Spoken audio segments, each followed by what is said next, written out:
শিক্ষার্থীবৃন্দ, তোমরা শুনতে পাচ্ছ আমাকে?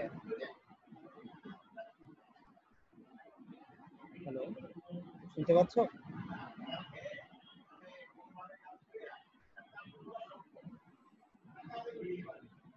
প্রিয় শিক্ষার্থী, তোমরা শুনতে পাচ্ছ আমাকে? জি স্যার। ভালো আছো না? সবাই ভালো আছো তোমরা? জি স্যার, শুনতে পাচ্ছি। আচ্ছা, ঠিক আছে। তো প্রিয় শিক্ষার্থীবৃন্দ, আসসালামু আলাইকুম। আশা করি তোমরা সবাই ভালো আছো। তো আজকে আমরা আমাদের নবম লেকচারের কার্যক্রম শুরু করতে চাচ্ছি। তো এই পর্যায়ে আমরা গত ক্লাসে ফুড অর্ডিন্যান্স নিয়ে আমরা আলোচনা করেছিলাম। আজকেও ফুড অর্ডিন্যান্সেরই আরেকটা চ্যাপ্টার নিয়ে আমরা আলোচনা করব।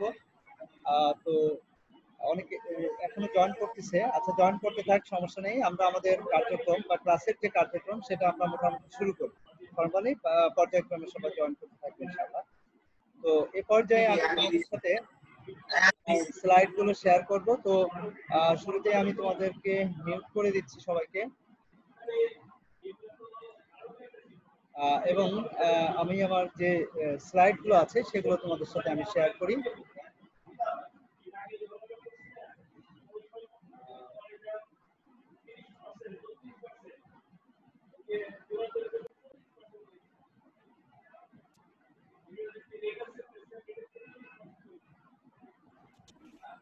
প্রিয় শিক্ষার্থীবৃন্দ, তোমরা স্লাইডগুলো দেখতে পাচ্ছ নিশ্চয়ই। তো আমাদের আজকের এই অনলাইন ক্লাসে তোমাদের সবাইকে স্বাগত জানাচ্ছি। আজকে আমরা লেকচার নাম্বার সম্ভবত কি 8 না 9 নাম্বার লেকচার হওয়ার কথা। ওকে, তো আমরা আমাদের যে ক্লাসের কার্যক্রম সেটা আমরা ফর্মালি শুরু করি। আমরা যেটা আলোচনা করছিলাম সেটা হচ্ছে আদার্স ইম্পর্টেন্ট অ্যাক্টের চ্যাপ্টার 4.4 এর দ্য পিওর ফুড অর্ডিন্যান্স 1969 এর চ্যাপ্টার 4.4.1 এই চ্যাপ্টারটা আমরা লাস্ট ক্লাসে আলোচনা করছিলাম, সাথে হাট ও বাজার অর্ডিন্যান্স সেটা ছিল। তো এই পর্যায়ে আমরা যেটা আলোচনা করব সেটা হচ্ছে চ্যাপ্টার 4.4.2 অর্থাৎ manufacture and sale of goods, অর্থাৎ খাদ্য উৎপাদন ও বিক্রয়। এই অধ্যায় নিয়ে আমরা আলোচনা করব ইনশাআল্লাহ। তো এই অধ্যায়ে যে টপিকগুলো নিয়ে আমরা ডিসকাশন করব সেই টপিকগুলো হচ্ছে তোমার ডিটেইলস দেওয়া আছে, তোমরা একটু দেখে নাও স্লাইডগুলোতে। আমরা এই টপিকগুলো নিয়ে আমরা আলোচনা করব। তো ধারাবাহিকভাবে স্লাইড তো দেখা যাচ্ছে না। স্লাইড দেখা যাচ্ছে না? না স্যার। স্যার ক্লিয়ার না, আর একটু ক্লিয়ার করে দেন। এখন কি দেখা যাচ্ছে কিনা একটু দেখো তো, স্লাইডগুলো দেখা যায়? জি স্যার, এখন ঠিক আছে। ঠিক আছে, না ওই লেখাগুলো হয়তো ছোট, তো এই জন্য একটু সমস্যা হচ্ছে। আচ্ছা, দেখো, তো আমরা এই টপিকগুলো নিয়ে মূলত আমরা আজকে আলোচনা করবো ইনশাআল্লাহ। তো শুরুতেই আমাদের যে টপিকটা আসছে সেটা হচ্ছে rules relating to prohibition of manufacture or sale of food not of proper nature, substance or quality, অর্থাৎ সঠিক প্রকৃতি বা বস্তু মানসম্পন্ন না হলে খাদ্যের উৎপাদন ও বিক্রয় নিষিদ্ধকরণ সংক্রান্ত আইনের বিধান। এটা কি বুঝতে পারছো না? অর্থাৎ সঠিক প্রকৃতি বা বস্তু মানসম্পন্ন না হলে, অর্থাৎ যে প্রোডাক্টটা আমরা উৎপাদন করি বা বিক্রয় করি সেটা যদি সঠিক প্রকৃতি বা বস্তু মানসম্পন্ন না হয়, তাহলে সেক্ষেত্রে সেটা নিষিদ্ধকরণ সংক্রান্ত আইনের কি বিধান আছে, হ্যাঁ, সেটা নিয়ে মূলত আমরা এখন আলোচনা করব। তো এক্ষেত্রে যেটা বলা হচ্ছে, দেখো, আইনের যে বিধানগুলো আছে এই সংক্রান্ত যে আইন, সে আইনের 6 ধারাতে যে বিধান রয়েছে সেগুলো হচ্ছে: নাম্বার 1, কোনো ব্যক্তি প্রত্যক্ষ বা পরোক্ষভাবে এবং নিজে বা তার পক্ষে অন্য কোনো ব্যক্তি দ্বারা নিচের কাজগুলো করতে পারবে না। সেই নিচের কাজগুলো কি? যেমন ধরো, ক নাম্বার, কোনো ভেজাল খাদ্যবস্তু প্রস্তুত করতে বা বিক্রয় করতে পারবে না, অথবা কোনো ক্রেতাকে ক্ষতিগ্রস্ত করে এমন কোনো খাদ্যবস্তু বিক্রয় করা যাবে না। এটা হলো 1 নম্বর কথা। 2 নম্বর উপধারা 1-এ কি বলা হচ্ছে সেটা একটু খেয়াল করো। উপধারা 1 অনুযায়ী অপরাধ সংগঠিত হয়েছে বলে গণ্য হবে না যদি খাদ্যবস্তুটিতে নির্ধারিত উপাদান সমূহ বিদ্যমান থাকে এবং রাসায়নিক ও ভৌত দ্রাবক সমূহ যা ক্ষতিকর নয় এইরূপ বস্তু বা উপাদান যোগ করা হলো। 3 নম্বর যেটা বলা হচ্ছে সেটা হচ্ছে যে ক্ষতিকর নয় এমন কোন বস্তু বা উপকরণের বিষয়ে সরকারি বিশ্লেষকের মতামত 32 ধারার বিধান সাপেক্ষে চূড়ান্ত বলে বিবেচিত হবে। এবং 4 নম্বর যেটা বলা হচ্ছে যে কোনো ফৌজদারি মামলায় অভিযুক্ত ব্যক্তির আত্মরক্ষা হবে না এই বলে যে সে খাদ্য বস্তুটি তৈরি করেছেন এবং বিক্রয় করেছেন তার এই বিষয়ে কোনো জ্ঞান নাই, অর্থাৎ এটা বলে সে পার পেতে পারবে না। তো এই ছিল মূলত সঠিক প্রকৃতি বা বস্তু মানসম্পন্ন যদি না হয় তাহলে সেক্ষেত্রে সেটা উৎপাদন এবং বিক্রয় নিষিদ্ধকরণ সংক্রান্ত আইনের যে বিধান সেটা। এর পরের টপিকে আমরা চলে যাব। পরের টপিকে কি বলা হচ্ছে এটা একটু খেয়াল করো। Rules relating to provision of manufacturer of food not proper standard of purity, অর্থাৎ খাদ্য সঠিক মানের বিশুদ্ধ মানসম্পন্ন না হলে প্রস্তুত বা বিক্রয় নিষিদ্ধকরণ সংক্রান্ত আইনের বিধান। দেখো এখানে কি বলা হচ্ছে, এখানে বলা হচ্ছে বিশুদ্ধ খাদ্য অধ্যাদেশের 7 ধারাতে খাদ্য যদি সঠিক মানের না হয় বা সঠিকভাবে সেটা প্রস্তুত বা বিক্রয় নিষিদ্ধকরণ সম্পর্কে আইনের যে বিধান আছে সেগুলো হচ্ছে কি, দেখো কোনো ব্যক্তি প্রত্যক্ষ বা পরোক্ষভাবে এবং তিনি নিজে বা তার পক্ষে অন্য কেউ দুধ, মাখন, ঘি, দুধের শোধিত তেল বা অন্য কোনো খাদ্যবস্তু তৈরি করবেন না যতক্ষণ না সরকার গেজেট বিজ্ঞপ্তির মাধ্যমে আইনের বিভিন্ন ধারায় এ সংক্রান্ত নির্ধারিত শর্তাবলী প্রকাশ করবে। আইনের বিধানের এই শর্তাবলী যথাযথ অনুসরণ না করে খাদ্যবস্তু উৎপাদন বা বিক্রয় করলে সরকার সেটা নিষিদ্ধ ঘোষণা করবে। ক্লিয়ার এটা?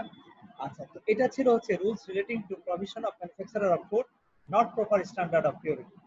হ্যাঁ, যদি সঠিক মানসম্পন্ন না হয় এবং সেটা বিশুদ্ধ না হয় তাহলে সেক্ষেত্রে সেটা প্রস্তুত বা বিক্রয় সংক্রান্ত আইনের যে বিধান সেটা নিয়ে আমরা আলোচনা করব।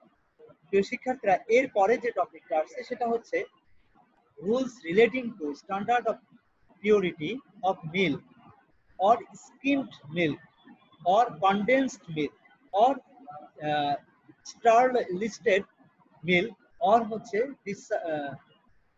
ডিসিকেটেড মিল্ক, অর্থাৎ ননি তোলা, ঘনীভূত বা জীবাণুমুক্ত অথবা আর্দ্রতা মুক্ত দুধের বিশুদ্ধতার মানদণ্ড সংক্রান্ত আইনের যে বিধান আছে সেই বিধান নিয়ে মূলত আমরা এখন আলোচনা করব। এক্ষেত্রে কি বলা হচ্ছে সেটা একটু খেয়াল করো সবাই।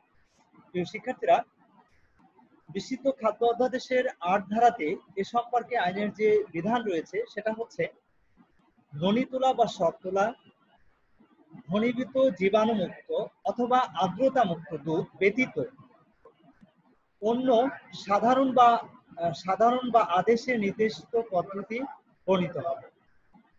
খ নম্বর বলছে, দেখো এটা হচ্ছে আর্দ্রতা মুক্ত দুধ ব্যতীত অন্য দুধের ক্ষেত্রে, অর্থাৎ ননি তোলা, শর্ট তোলা, ঘনীভূত বা জীবাণুমুক্ত বা আর্দ্রতা মুক্ত দুধ ব্যতীত অন্য কোনো দুধের ক্ষেত্রে যে কথাটা বলা হচ্ছে সেটা হচ্ছে এরকম যে দুধ যে প্রাণী থেকে সংগৃহীত হয়েছে তার প্রজাতি, স্থানীয় কর্তৃপক্ষের সাধারণ বা আদেশে নির্দেশিত পদ্ধতি বর্ণিত হতে হবে। খ নম্বর যেটা বলা হচ্ছে সেটা হচ্ছে বিকৃত বস্তুটি নির্দিষ্ট প্রজাতির স্বাস্থ্যবান প্রাণীর স্তন সম্পূর্ণ দহনের মাধ্যমে প্রাপ্ত হতে হবে এবং স্বাভাবিক এবং পরিষ্কার বা টাটকা হতে হবে। ক নম্বর বলা হচ্ছে যে বিকৃত বস্তুটি তা এই নিঃসরণ প্রক্রিয়াজাত হোক বা না হোক এমন বস্তু হবে যা থেকে উপাদান নিষ্কাশিত হয়নি বা যাতে কোনো পানি বা অন্য কোনো বস্তু যোগ করা হয়নি, এই বিষয়টা নিশ্চিত করতে হবে। আর 2 নম্বর যেটা বলা হচ্ছে ননি তোলা বা শর্ট তোলা দুধের ক্ষেত্রে, এক্ষেত্রে কি নিয়ম আছে দেখো, ধারণ পাত্র নির্ধারিত পদ্ধতিতে লেবেলযুক্ত বা চিহ্নিত হতে হবে, বিকৃত বস্তুতে নির্ধারিত অনুপাতে দুধের উপাদান নির্দেশিত পদ্ধতিতে নির্দিষ্ট হতে হবে। আর গ নম্বর যেটা বলা হচ্ছে যে স্থানে এইরূপ বস্তু বিকৃত হবে তা বিক্রেতা কর্তৃক স্থানীয় কর্তৃপক্ষের যে সাধারণ বা বিশেষ আদেশ থাকবে সেই আদেশের যে নির্দেশিকা সেই পদ্ধতিতে সেটা নির্দিষ্ট হবে। আর 3 নম্বর যেটা বলা হচ্ছে ঘন, জীবাণুমুক্ত বা আর্দ্রতা মুক্ত দুধের ক্ষেত্রে, এখানে কি বলা হচ্ছে সেটা একটু খেয়াল করে দেখো। এখানে ক নম্বর বলা হচ্ছে ধারণ পাত্র নির্ধারিত পদ্ধতিতে বায়ুরোধী করে লেবেলযুক্ত ও চিহ্নিত করতে হবে। এবং খ নম্বর বলছে প্রস্তুতকৃত বা বিকৃত বস্তুতে বা ক্ষেত্রমোট বা নির্ধারিত অনুপাতে দুধের উপাদান থাকতে হবে। তো এগুলো ছিল মূলত তোমার rules relating to standard of purity of milk or skimmed milk or হচ্ছে কনডেন্স মিল্ক অর হচ্ছে স্টার্ডিস্ট মিল্ক অর ডিসকেটেড মিল্ক। অর্থাৎ এই বিভিন্ন ধরনের যে মিল্ক আছে সেই মিল্কের থেকে যে সমস্ত আমরা দ্রব্য বা পণ্য আমরা উৎপাদন করি সে সংক্রান্ত আইনের যে বিধান সেগুলো নিয়ে মূলত আমরা এখন আলোচনা করব। তো প্রিয় শিক্ষার্থীরা, এর পরের টপিকে আমরা চলে যাচ্ছি। পরের টপিকটা হচ্ছে standard of purity of butter, অর্থাৎ বিশুদ্ধ খাদ্য অধ্যাদেশের মাখনের বিশুদ্ধতার মানদণ্ড, standard of purity of butter. তো বাটারের পিউরিটি সম্পর্কে কি বলা হচ্ছে, দেখো এটার মানদণ্ড সম্পর্কে আইনে কি বলা হচ্ছে, আমরা এই বিষয়টা একটু জানার চেষ্টা করবো আমাদের এই আলোচনার মাধ্যমে। তো প্রিয় শিক্ষার্থীরা দেখো, বিশুদ্ধ খাদ্য অধ্যাদেশের 9 ধারাতে মাখন সম্পর্কে যে মানদণ্ড আছে সেটা এক্সপ্লেন করা হয়েছে। সেখানে বলা হয়েছে মাখনের ক্ষেত্রে প্রস্তুতকৃত ও বিকৃত বস্তুটি অবশ্যই দুধ, গরু, মহিষ অথবা উভয় হতে দুধ বা সর হতে প্রাপ্ত হতে হবে এবং তা লবণযুক্ত বা লবণ ছাড়া অথবা কোনো নির্দিষ্ট রংকারী বস্তু মুক্ত হতে হবে এবং তাতে নির্ধারিত অনুপাতের চেয়ে বেশি পরিমাণ পানি থাকতে পারবে না। অর্থাৎ পানি মিক্সড হবে কিন্তু সেটা নির্ধারিত পরিমাণ, এর চেয়ে বেশি হতে পারবে না। তো প্রিয় শিক্ষার্থীরা, এরপরে যে ইয়েটা আসছে সেটা হচ্ছে দেখো স্ট্যান্ডার্ড অফ পিউরিটি অফ ঘি, ঘি এর মানদণ্ড সম্পর্কে আইনে কি বলা হচ্ছে সেটা আমরা একটু জানার চেষ্টা করবো আমাদের এই আলোচনার মাধ্যমে বা এই টপিকের মাধ্যমে। এখানে বলা হচ্ছে দেখো, বিশুদ্ধ খাদ্য অধ্যাদেশের 10 ধারাতে ঘি এর বিশুদ্ধতা সম্পর্কে যেটা বলা হচ্ছে সেটা হচ্ছে যে ঘি প্রস্তুতকৃত বা বিকৃত বস্তুটি অবশ্যই এমন হবে যা শুধু গরু ও মহিষের দুধ বা উভয়ের দুধ হতে প্রস্তুত করা হয় এবং নির্ধারিত অন্যান্য শর্তাবলীও প্রতিপালন হবে। এই বিষয়টা আমাদের মেনে চলতে হবে। কিসের ক্ষেত্রে? ঘিয়ের যখন আমরা বিশুদ্ধ করব তখন এই রুলস বা রেগুলেশন মেনটেন করে আমরা ঘিটাকে বিশুদ্ধ করার চেষ্টা করব। তো প্রিয় শিক্ষার্থীরা, এরপরে যে টপিকটা আসছে সেটা হচ্ছে standard of purity of wheat flour, অর্থাৎ গমের যে ময়দা তার বিশুদ্ধতার মানদণ্ড। গমের ময়দাকে কিভাবে আমরা বিশুদ্ধ করতে পারবো বা এর মানদণ্ডটা আসলে কেমন হবে, এ সম্পর্কিত খাদ্য অধ্যাদেশের 11 ধারাতে যেটা বলা হয়েছে সেটা হচ্ছে গমের আটা বিশুদ্ধ বা সুজির ক্ষেত্রে তৈরিকৃত এমন জিনিস হতে হবে যা শুধু গম হতে পাওয়া যায় এবং তাতে নির্ধারিত অন্যান্য শর্তাবলী অবশ্যই পূরণ করতে হবে। অর্থাৎ আমরা তাহলে কি জানলাম, আইনে কি বলা হচ্ছে যে গমের যে আটা বা ময়দা বা সুজির ক্ষেত্রে সেই তৈরিকৃত জিনিসটি অবশ্যই সেটা গম হতে পাওয়া যায় এমন হতে হবে। অন্য কোনো জিনিস থেকে কিন্তু যদি সেটা আমরা নিই তাহলে কিন্তু সেটা হবে না, সেটা অবশ্যই গম হতে পাওয়া যায় সেটা হতে হবে এবং তাতে নির্ধারিত যে অন্যান্য শর্তাবলী আছে সেগুলো যথাযথভাবে পূরণ করতে হবে। নিশ্চয় তোমরা বিষয়টা ক্লিয়ার, তোমাদের কাছে বুঝতে পারছো। এর পরের টপিকে আমরা চলে যাই। পরের টপিকটা হচ্ছে standard of purity of mustard or any other rape seed, অর্থাৎ রেপ সিড অয়েল, অর্থাৎ সরিষা বা অন্য কোনো রেপ বীজের তেলের বিশুদ্ধতার মানদণ্ড। সরিষার তেল অথবা অন্য কোনো রেপ বীজের যে তেল সেটার বিশুদ্ধতার মানদণ্ড সম্পর্কে বিশুদ্ধ খাদ্য অধ্যাদেশের যে আইন, সেই আইনে আসলে কি বলা হচ্ছে সেটা আমরা মূলত আমাদের এই আলোচনার মাধ্যমে জানার চেষ্টা করব। তো প্রিয় শিক্ষার্থীরা, একটু খেয়াল করে দেখো, এক্ষেত্রে আইনের 12 ধারাতে কি বলা হচ্ছে সেটা আমরা একটু ধারণা নেওয়ার চেষ্টা করি। এখানে বলা হচ্ছে সরিষা বা অন্য রেপ বীজের তেলের ক্ষেত্রে প্রস্তুতকৃত বা বিকৃত বস্তু অবশ্যই শুধু সরিষা বা সরিষা সদৃশ রেপ বীজ যা প্রযোজ্য হবে আর কি। অর্থাৎ রেপ বীজের ক্ষেত্রে বলা হচ্ছে যে যেটা প্রযোজ্য হবে সেটা মানে এগুলো বীজ থেকে প্রাপ্ত হতে হবে এবং তার নির্ধারিত অন্যান্য যে শর্তাবলী আছে সেগুলো যথাযথভাবে পূরণ হতে হবে। তো এটা আমাদেরকে মেনটেন করে চলতে হবে কোন ক্ষেত্রে? সরিষা বা অন্য কোনো রেপ বীজের তেলের ক্ষেত্রে যে আইনের মানদণ্ড সেটা ছিল এটা। প্রিয় স্যার শিক্ষার্থীরা, হ্যাঁ বলো। স্যার এগুলো সবগুলোই কি বাস্তবে আসলে প্রয়োগ করা হয় নাকি এমনিতেই ধারাগুলো? আসলে বাস্তবে তো অবশ্যই প্রয়োগ করার কথা। তুমি মাঝখানে তোমরা শুনে থাকবে হয়তো, যেমন পুষ্টি, সয়াবিন অয়েল, তারপরে তোমার আরো বেশ কয়েকটা তেল, পুষ্টি প্লাস সম্ভবত আরো কয়েকটা তেলের বিষয়ে কিন্তু সরকার ব্যান ঘোষণা করছিল কিছুদিন আগে। এটা কেন করছিল? কারণ তাদেরটা যখন পরীক্ষা নিরীক্ষা করছে, করার পর দেখা গেল তারা যে নির্দিষ্ট মানদণ্ড যেটা মেনটেন করে চলার কথা, সেগুলো কিন্তু তারা অনুসরণ করে এটা তৈরি করে নাই, যে কারণে তাদের তেলটাকে ইয়ে করছিল, মানে কি বলে, ব্যান্ড করছিল। তো তার মানে হচ্ছে যে এটা আসলে অবশ্যই মেনটেন করতে হয়। তো একটা কথা আছে যে আসলে বাংলাদেশে আইনের অভাব নাই, কিন্তু আইনের আসলে প্রয়োগ নিয়ে একটা ঝামেলা আছে। তো এটা আসলে ওভারঅল একটা সিস্টেম, এটা মেনটেন করে চলা উচিত, এটা হচ্ছে আইনের কথা। কিন্তু বাস্তবে আসলে প্রয়োগ হওয়ার কথা, বাট ওই যে বললাম না যে আমরা যারা প্রয়োগ করব তাদের সমস্যার কারণে অনেক সময় ইমপ্লিমেন্ট এটা সঠিকভাবে করা যায় না। এটা হচ্ছে আমাদের আসলে দেশের আইনগত যে ইমপ্লিমেন্টের যে প্রয়োগগত যে সমস্যা, সেটার কারণে আসলে। কিন্তু বেসিক্যালি কিন্তু এটা অবশ্যই মেনটেন করে চলা আমাদের উচিত।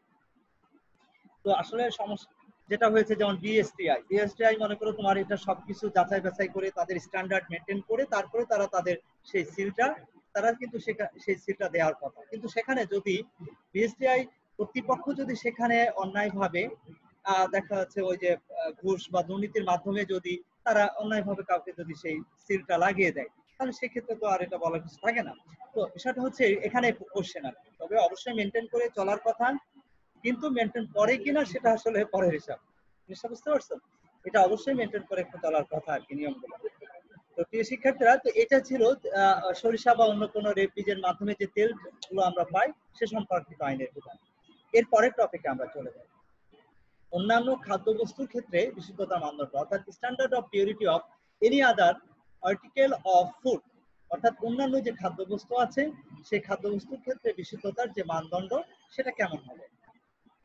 এক্ষেত্রে বিশুদ্ধ খাদ্য অধ্যাদেশের 13 ধারাতে তোমার যে মানদণ্ড আছে সেই মানদণ্ড সম্পর্কে যেটা বলা হচ্ছে সেটা হচ্ছে এরকম যে অন্য কোনো খাদ্যবস্তু যা দুধ, মাখন বা ঘি দ্বারা প্রস্তুতকৃত, এগুলোর মাধ্যমে প্রস্তুতকৃত বিভিন্ন খাদ্যের জন্য নির্ধারিত শর্তাবলী অবশ্যই পালন করতে হবে।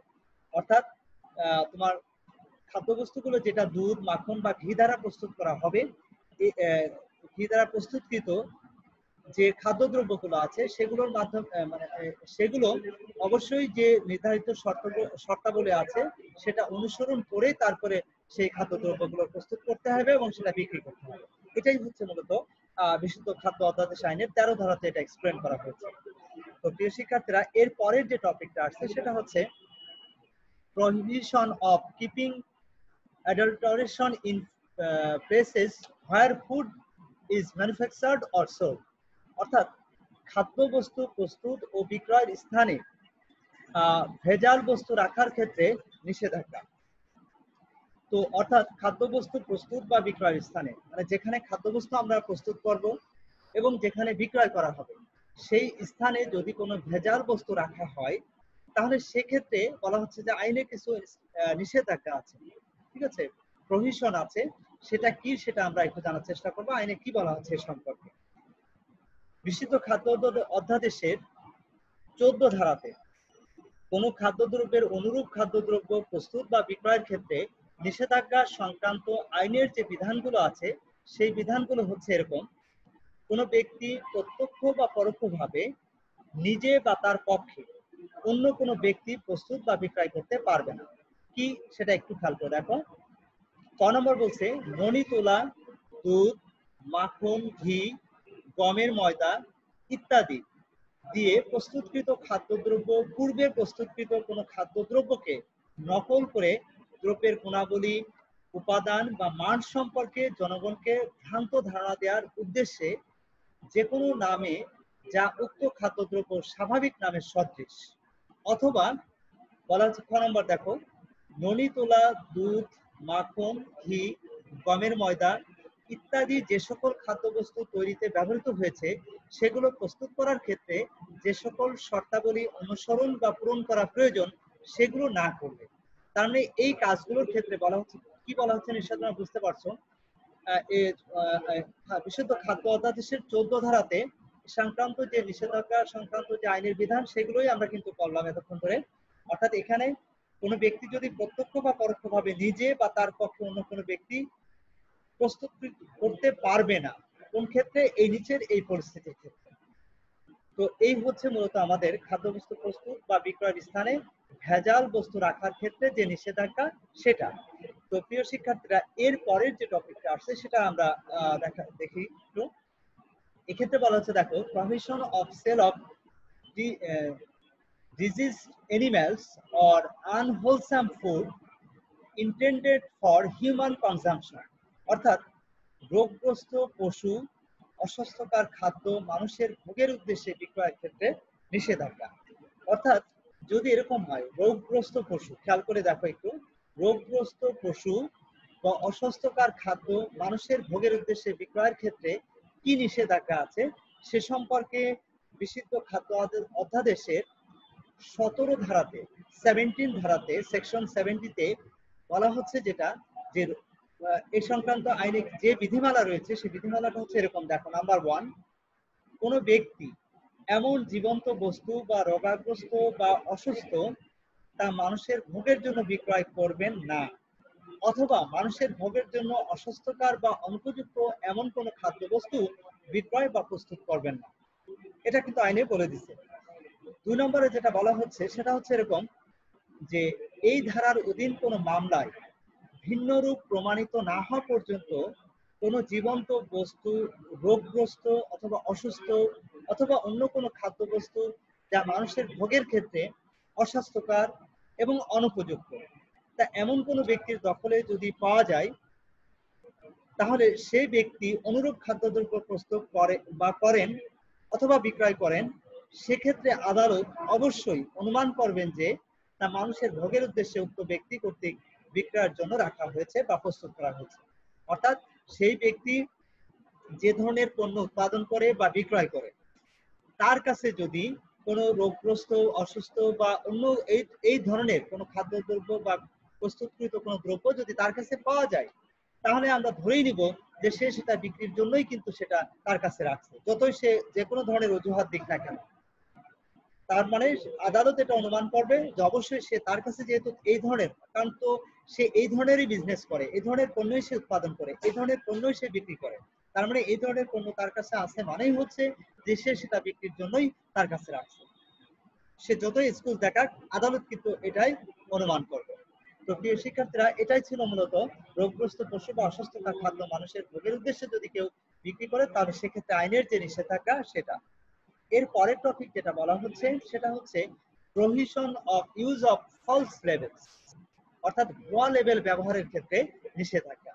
অনেকেই কিন্তু দেখবা ভুয়া লেবেল ব্যবহার করে, অর্থাৎ যে ট্যাগ থাকে, দেখবা প্রত্যেকটা প্রোডাক্টের, খাদ্যদ্রব্যের যে প্যাকেট থাকে, সেই প্যাকেটে কিন্তু একটা ট্যাগ থাকে, লেবেল থাকে। সে লেবেলে অনেকে কিন্তু ভুয়া লেবেল কিন্তু সংযুক্ত করতে পারে। তো সেক্ষেত্রে আইনের কিছু বিধান আছে, সেই বিধানে কি বলা হচ্ছে সেটা একটু খেয়াল করে সবাই। নিষিদ্ধ খাদ্য অধ্যাদেশের 18 ধারাতে ভুয়া লেবেল ব্যবহার সংক্রান্ত আইনের যে সকল বিধান আছে সেগুলো হচ্ছে, নাম্বার 1, কোনো ব্যক্তি প্রত্যক্ষ বা পরোক্ষভাবে তিনি নিজে বা তার পক্ষে অন্য কোনো ব্যক্তি দ্বারা বিকৃত কোনো খাদ্যবস্তুর সঙ্গে বা পাত্রের গায়ে লাগানো উক্ত বস্তু বিক্রি হোক বা না হোক, ছাপানো বা লাগানো অবস্থায় কোনো লেবেল প্রদান করবেন না, যা মিথ্যাভাবে উক্ত বস্তুকে বর্ণনা করে বা এর প্রকৃতি, বস্তু বা মান সম্পর্কে ভিন্ন রকম কোনো ধারণা উপস্থাপন করে। তো প্রিয় শিক্ষার্থীরা, মূল বিষয়টা হচ্ছে এরকম, যে কোনো ব্যক্তি প্রত্যক্ষভাবেই হোক আর পরোক্ষভাবেই হোক, তিনি নিজে বা তার পক্ষে অন্য কোনো ব্যক্তির দ্বারা বিকৃত কোনো খাদ্যবস্তু, মানে যে পণ্যটা অলরেডি বিক্রি করা হয়ে গেছে, এরকম কোনো খাদ্যবস্তুর গায়ে যেটা যে লেবেল লাগানো আছে, সেই লেবেলটা চেঞ্জ করে পরবর্তীতে অন্য কোনো লেবেল সেখানে লাগানো যাবে না। কারণ যদি সেটা লাগানো হয় তাহলে ভাবা হবে যে সেখানে মিথ্যা বর্ণনা করে বা মিথ্যা ভাবে সেখানে এডিশনাল কোনো কথাবার্তা বলে সেটা লাগানো হচ্ছে, অর্থাৎ এটা বিক্রির পরে আর সেটা করার কোনো সুযোগ থাকবে না। 2 নম্বরে যেটা বলা হচ্ছে, এই ধারার অধীনে অভিযুক্ত কোনো ব্যক্তি আত্মরক্ষা করার যুক্তি হিসেবে এটা উপস্থাপন করতে পারবেন না যে প্রদত্ত লেবেল সম্পর্কে তার কোনো ধারণা নেই এবং এর বৈশিষ্ট্য সম্পর্কেও তিনি যুক্তিসঙ্গত অধ্যবসায়ের মাধ্যমে নিশ্চিত হতে পারেন না। দ্যাট মিনস এখানে যেটা বলা হচ্ছে সেটা হচ্ছে ওই ব্যক্তি যদি এরকম হয় যে সেখানে যে লেবেলটা লাগানো হচ্ছে বা তিনি যে লেবেল লাগাচ্ছেন, হ্যাঁ, সেই লেবেল সম্পর্কে তার কোনো ধারণা নেই, এটা এই ধরনের কোনো অজুহাত তিনি দিতে পারবেন না। এমন এবং এক্ষেত্রে এই ধরনের কোনো অজুহাত তিনি উপস্থাপন করতে পারবেন না যেটা সে কিন্তু ইচ্ছা করলে স্টাডি করে কিন্তু সেটা তার বের করা পসিবল ছিল, কিন্তু সে অজুহাত দিল যে আসলে এটা করা হয় না। তার মানে তার কিন্তু এটা শেখার সুযোগ ছিল, অধ্যবসায়ের মাধ্যমে সেটা জানার সুযোগ ছিল, তারপরেও যদি সে সেটা না করে তাহলে সেক্ষেত্রে কোনো স্কিল সে দেখাতে পারবে না। এই ছিল মূলত এই বিশুদ্ধ খাদ্য অধ্যাদেশে 18 ধারাতে ভুয়া লেবেল ব্যবহার করার ক্ষেত্রে নিষেধাজ্ঞা। প্রিয় শিক্ষার্থীরা, নেক্সট টপিকে আমরা চলে যাচ্ছি। এখানে যেটা বলা হচ্ছে সেটা হচ্ছে এরকম, special provision for sellers of ice cream, aerated water etcetera, অর্থাৎ আইসক্রিম বা বায়ুবাহিত যে পানি এগুলো বিক্রেতার জন্য বিশেষ বিধান।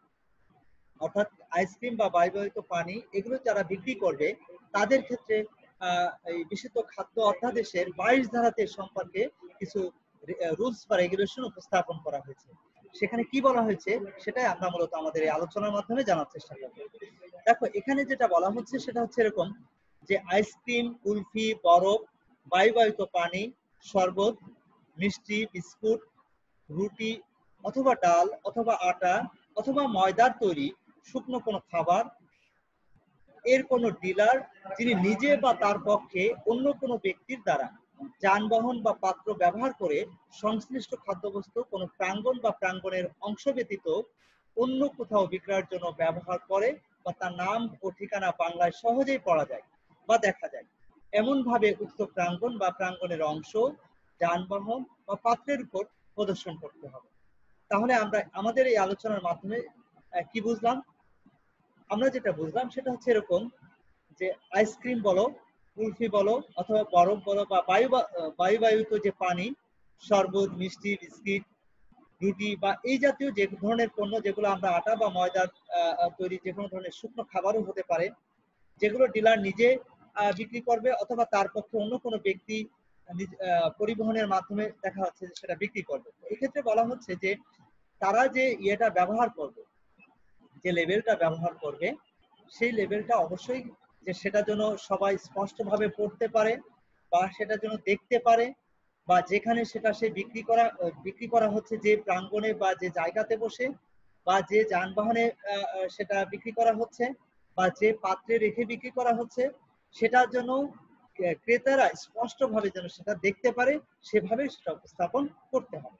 এটাই ছিল মূলত তোমার বিশুদ্ধ খাদ্য অধ্যাদেশে 22 ধারাতে তোমার এ সংক্রান্ত আইনের যে বিধান সেটা। তো প্রিয় শিক্ষার্থীরা, এর পরের যে টপিকটা আমরা শিখবো সেটা হচ্ছে prohibition of the keeping of breadstuffs etcetera otherwise than in covered receptacles, অর্থাৎ যথাযথ আবরণ দেওয়া ছাড়া রুটি ইত্যাদি রাখার ক্ষেত্রে নিষেধাজ্ঞা।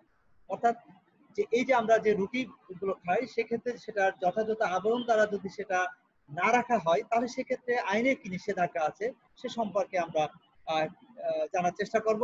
তো বিশুদ্ধ খাদ্য অধ্যাদেশের 24 ধারাতে সম্পর্কে যে বিধান আছে সেই বিধানটা হচ্ছে এরকম, সবাই একটু খেয়াল করে দেখো।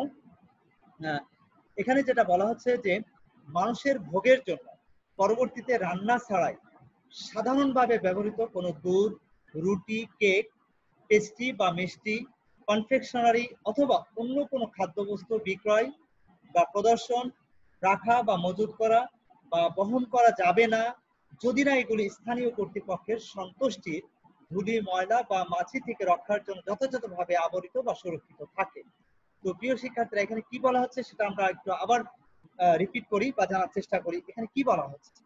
এখানে বলা হচ্ছে দেখো, মানুষের ভোগের জন্য পরবর্তীতে রান্না করা ছাড়াই, একটু খেয়াল করো, মানুষের ভোগের জন্য পরবর্তীতে রান্না ছাড়াই সাধারণভাবে ব্যবহৃত কোনো দুধ বা রুটি, মানে যেটা সাধারণত যে প্রোডাক্টগুলো পরবর্তীতে কাস্টমাররা ক্রয় করে নিয়ে যাওয়ার পর বাসায় গিয়ে সেটা আর কোনো রান্না করা বা আগুনে কোনো দেওয়ার কোনো সুযোগ নাই, সরাসরি তারা সেটা মনে করো ভোগ করবে। তো এরকম যে প্রোডাক্টগুলো আছে, বিশেষ করে দুধ, রুটি, কেক, পেস্ট্রি, মিষ্টি, এগুলো কিন্তু বাসায় গিয়ে কিন্তু আর রান্না করা হয় না, এগুলো ডাইরেক্ট কিন্তু আমরা দোকান থেকে কিনে নিয়ে সেটা আমরা কনজাম্পশন করি। তো এক্ষেত্রে বলা হচ্ছে এই টাইপের যে প্রোডাক্টগুলো আছে সেগুলো প্রদর্শন, রাখা বা মজুত করা বা বহন করা মানে খালিভাবে এটা বহন করা যাবে না, যদি না এগুলো বলা হচ্ছে যে স্থানীয় কর্তৃপক্ষের সন্তুষ্টির ধুলি, ময়লা বা মাছি থেকে রক্ষার জন্য যথাযথ আবরিত বা সুরক্ষিত না থাকে। তার মানে হচ্ছে এগুলো অবশ্যই তোমাকে কি করতে হবে, মানে সব ধরনের ধুলি, ময়লা বা মাছি থেকে সেগুলো রক্ষা করা যাবে সে ধরনের একটা প্রোটেকশন ব্যবস্থা অবশ্যই তোমাদেরকে মানে তাদেরকে নিতে হবে, বিক্রেতাকে নিতে হবে। তা না হলে সেই পণ্য কোনোভাবেই বিক্রির জন্য উপস্থাপন করা যাবে না। এটাই হচ্ছে মূলত খাদ্য বিশুদ্ধ খাদ্য অধ্যাদেশের 24 ধারাতে স্পষ্টভাবে বলা হয়েছে। তো প্রিয় শিক্ষার্থীরা, এরপরে যে টপিকটা আসছে সেটা হচ্ছে provision to promise and part of premises used for manufacture and sale of food, অর্থাৎ প্রাঙ্গণ বা প্রাঙ্গণের অংশবিশেষ খাদ্য প্রস্তুত বা বিক্রয়ের জন্য ব্যবহারের ক্ষেত্রে বিধান। এক্ষেত্রে কি বলা হচ্ছে দেখো, অর্থাৎ প্রাঙ্গণ বা প্রাঙ্গণের অংশবিশেষ আমরা খাদ্য বস্তু প্রস্তুত করার জন্য বা বিক্রির জন্য কিন্তু ব্যবহার করে থাকি। অনেক প্রাঙ্গণ বা অনেক জায়গা, অনেক স্পেস আমরা ব্যবহার করি, আর সেটা প্রস্তুত করার জন্য খাদ্যদ্রব্য, আবার বিক্রি করার জন্য আমরা সেটা ব্যবহার করি। তো সেক্ষেত্রে আইনের কি বিধান আছে সেটাই আমরা মূলত আমাদের এই আলোচনার মাধ্যমে জানার চেষ্টা করব। তো প্রিয় শিক্ষার্থীরা, এখানে কি বলা হচ্ছে সেটা একটু ভালো করে খেয়াল করো। এখানে বলা হচ্ছে দেখো যে এই ধরনের প্রাঙ্গণ বা প্রাঙ্গণের অংশের পানির উৎস, আধার বা সরবরাহ প্রত্যক্ষভাবে নর্দমা, ময়লা পানি, ধারণ করা কুয়া বা পরিচ্ছন্নতা বিধানের ব্যবহার প্রসঙ্গে প্রত্যক্ষভাবে জড়িত এমন কোনো ব্যবস্থার সাথে সম্পৃক্ত থাকবে না। অর্থাৎ এগুলো প্রথম কথা। দ্বিতীয় কথা হচ্ছে যে এই ধরনের প্রাঙ্গণের অংশের ছাদ, সিলিং, দেয়াল, দরজা, জানলা বা মেঝে পরিচ্ছন্ন বা ভালোভাবে সেটা মেরামতকৃত অবস্থায় থাকবে। নেক্সট যেটা বলা হচ্ছে সেটা একটু খেয়াল করো, সেটা হচ্ছে এই ধরনের প্রাঙ্গণ বা প্রাঙ্গণের অংশবিশেষ ঘুমানোর কাজে ব্যবহৃত হবে না। 4 নম্বরে যেটা বলা হচ্ছে এই ধরনের প্রাঙ্গণ বা প্রাঙ্গণের অংশবিশেষ পর্যাপ্ত বা উপযুক্ত বায়ু চলাচলের ব্যবস্থা থাকবে। তার মানে যেখানে আমরা পণ্য বিক্রি করব বা যেখানে পণ্যটি উৎপাদন করব সেখানে সেই জায়গাগুলো বা প্রাঙ্গণগুলো আমাদের কি রকম হতে হবে, এরকম ব্যবস্থায় থাকতে হবে, সেই নিয়মগুলোই কিন্তু এখানে উপস্থাপন করা হচ্ছে। তো 4 নম্বর আমরা বললাম। 5 নম্বরে যেটা বলা হচ্ছে এই ধরনের প্রাঙ্গণ বা প্রাঙ্গণের অংশবিশেষ এর কোনো স্থানে কোথাও কঠিন বা তরল আবর্জনা বা নোংরা বস্তু জমা করা যাবে না। 6 নম্বরে যেটা বলা হচ্ছে প্রস্তুতকৃত বা বিক্রয়ের প্রকৃতির কারণে অনিবার্য না হলে কোনো প্রাঙ্গণ বা প্রাঙ্গণের অংশবিশেষ যেখানে প্রস্তুতকৃত ও বিক্রয় সংঘটিত হয় সেখানে কোনো খাদ্যবস্তুর প্রস্তুতকরণ বা প্রক্রিয়াকরণ অনাকাঙ্ক্ষিত। অর্থাৎ মোট কথা হচ্ছে যে সমস্যাগুলোর কথা আমরা বললাম যে প্রকৃতির অনিবার্য না হলে, মানে প্রস্তুতকৃত বা বিক্রয়ের প্রকৃতির কারণে অনিবার্য না হলে কোনো প্রাঙ্গণ বা প্রাঙ্গণের অংশবিশেষ যেখানে প্রস্তুতকরণ বা বিক্রয় সংঘটিত হয় সেখানে অন্য কোনো খাদ্যবস্তু প্রস্তুতকরণ বা প্রক্রিয়াকরণ করা যাবে না। মানে এটা অনাকাঙ্ক্ষিত, এটা আসলে কাঙ্ক্ষিত না। তার মানে হচ্ছে যেখানে কোনো নির্দিষ্ট পণ্য প্রস্তুত করা হচ্ছে বা বিক্রি করা হচ্ছে সেখানে অন্য কোনো পণ্য অনাকাঙ্ক্ষিতভাবে সেখানে বিক্রি করা বা প্রস্তুত করার জন্য সেটা করা যাবে না, যদি সেটা বাধ্য না হয় পরিস্থিতির কারণে।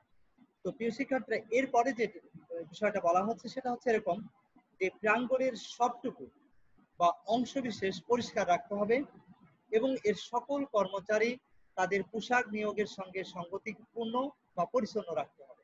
অর্থাৎ প্রত্যেক যে সমস্ত কর্মচারী কর্মকর্তা সেখানে নিয়োগ করা হবে তাদেরকে অবশ্যই পরিষ্কার পরিচ্ছন্ন হতে হবে এবং তাদের যে পোশাক সেটাও নিয়োগের সাথে সঙ্গতিপূর্ণ হতে হবে। তো এই বিধানগুলো অবশ্যই মেনে চলতে হবে। কোন ক্ষেত্রে মেনে চলতে হবে? সেটা হচ্ছে যে যখন আমরা কোনো প্রাঙ্গণ বা প্রাঙ্গণের অংশবিশেষ যেখানে আমরা খাদ্য প্রস্তুত করব বা বিক্রয় করব তখন সেখানে এই বিধানগুলো অবশ্যই আমাদেরকে কি করতে হবে, অনুসরণ করে চলতে হবে বা মেনে চলতে হবে। এটাই ছিল মূলত প্রাঙ্গণ বা প্রাঙ্গণের অংশ বিশেষে খাদ্য প্রস্তুত বা উৎপাদনের ক্ষেত্রে বা বিক্রয়ের ক্ষেত্রে আইনের যে বিধান সেগুলো। তো প্রিয় শিক্ষার্থীরা, এরপরে যে টপিকটা আসছে সেটা হচ্ছে certain disease person not to manufacture, sell or touch of food, অর্থাৎ কিছু রোগে আক্রান্ত ব্যক্তি খাদ্য প্রস্তুত, বিক্রয় বা স্পর্শ করতে পারবে না। অর্থাৎ রোগাক্রান্ত ব্যক্তি, দেখো একটু খেয়াল করো, অনেকেই রোগাক্রান্ত ব্যক্তি হতে পারে বা এরকম কোন ডিজিজে সে ডিজিজে আক্রান্ত যে এগুলো সাধারণত স্পর্শ করলে ছোঁয়াচে রোগ, অনেকে আছে না অনেক ধরনের ছোঁয়াচে রোগ, এই ধরনের ছোঁয়াচে রোগ যাদের ভিতরে আছে তারা কোনোভাবেই কিন্তু খাদ্যদ্রব্য প্রস্তুতির কাজে তাদেরকে নিয়োগ দেওয়া যাবে না। এই বিষয়টা কিন্তু অবশ্যই খেয়াল রাখতে হবে। অর্থাৎ যারা খাদ্যবস্তু প্রস্তুত করার কাজে যে সমস্ত কর্মচারী বা কর্মকর্তারা নিয়োজিত থাকবে তাদেরকে অবশ্যই ডিজিজ মুক্ত হতে হবে। বিশেষ করে ছোঁয়াচে রোগ যাদের মধ্যে আছে তাদেরকে কোনোভাবেই কিন্তু নিয়োগ দেওয়া যাবে না। এ সংক্রান্ত বিষয়ে বিশুদ্ধ খাদ্য অধ্যাদেশের 25 ধারাতে কি বলা হচ্ছে সেটাই আমরা জানবো। আইনের কথা কি সেটা আমরা একটু খেয়াল করি। দেখো 25 ধারাতে বলা হচ্ছে যে রোগে আক্রান্ত ব্যক্তি খাদ্য প্রস্তুত, বিক্রয় বা স্পর্শ করতে পারবে না। এ সম্পর্কে আইনের বিধান যেটা আছে সেটা হচ্ছে এরকম যে সাধারণত সুষ্ঠু যক্ষ্মা বা সরকার কর্তৃক এ বিষয়ে ঘোষিত অন্য কোনো রোগে আক্রান্ত ব্যক্তি কর্তৃক বিক্রয়ের জন্য রাখা সংশ্লিষ্ট বস্তু বা ইচ্ছাকৃতভাবে সেটা স্পর্শ করতে পারবে না। তো প্রিয় শিক্ষার্থীরা, আমরা যেটা বুঝলাম সেটা হচ্ছে এরকম যে নির্দিষ্ট কোন রোগে আক্রান্ত কোনো ব্যক্তি খাদ্যদ্রব্য প্রস্তুত বা উৎপাদনের কাজে বা বিক্রয়ের কাজে কোনোভাবেই তারা নিয়োগপ্রাপ্ত হতে পারবে না বা তাদেরকে নিয়োজিত করা যাবে না। এই ব্যাপারে সরকার কর্তৃক একেবারেই নিষেধাজ্ঞা আরোপ করা হয়েছে।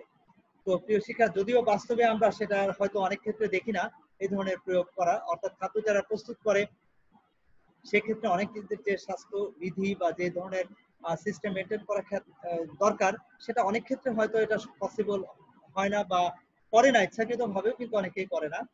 তো সেটা করুক বা না করুক সেটা ভিন্ন বিষয়, কিন্তু আইনের যে বিধান আছে সেই বিধানগুলো কিন্তু আমাদেরকে অবশ্যই মেনে চলতে হবে। তো প্রিয় শিক্ষার্থীরা, এর পরে যে টপিকটা আসছে সেটা হচ্ছে সরি, এটা আমাদের লাস্ট টপিক ছিল। তো প্রিয় শিক্ষার্থীরা, মোটামুটি আমাদের আলোচনা একেবারে শেষ পর্যায়ে।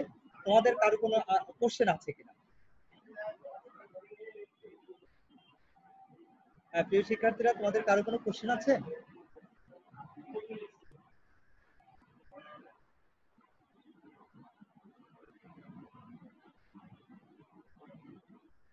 তোমাদের কারো কোনো কোশ্চেন আছে কিনা?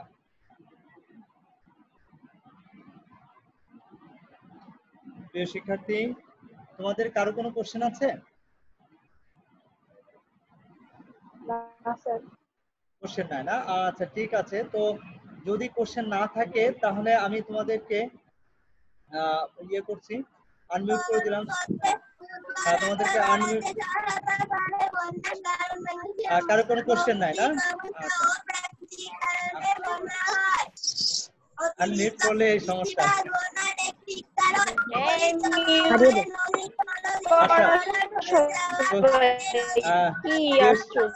আচ্ছা প্রিয় শিক্ষার্থীরা, শোনো, তো যদি তোমাদের কারো কোনো কোশ্চেন যদি না থাকে,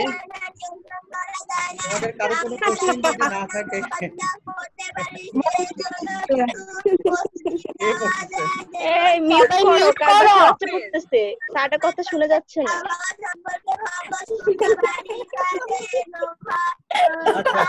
আচ্ছা আমি আনমিউট করে দিচ্ছি, মিউট করে দিচ্ছি।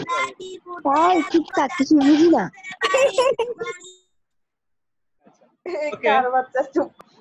ওকে প্রিয় শিক্ষার্থীরা, তো তোমাদের যদি আর কারো কোনো কোশ্চেন না থাকে তাহলে আমাদের সময় প্রায় শেষ, হয়তো যে কোনো মুহূর্তে কেটে দিবে আমাদের লাইন।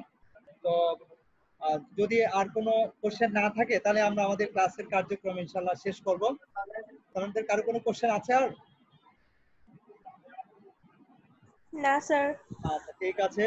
তো প্রিয় শিক্ষার্থীরা, শেষ পর্যন্ত আমার সাথে থাকার জন্য তোমাদের সবাইকে ধন্যবাদ জানাচ্ছি এবং নেক্সট ক্লাসে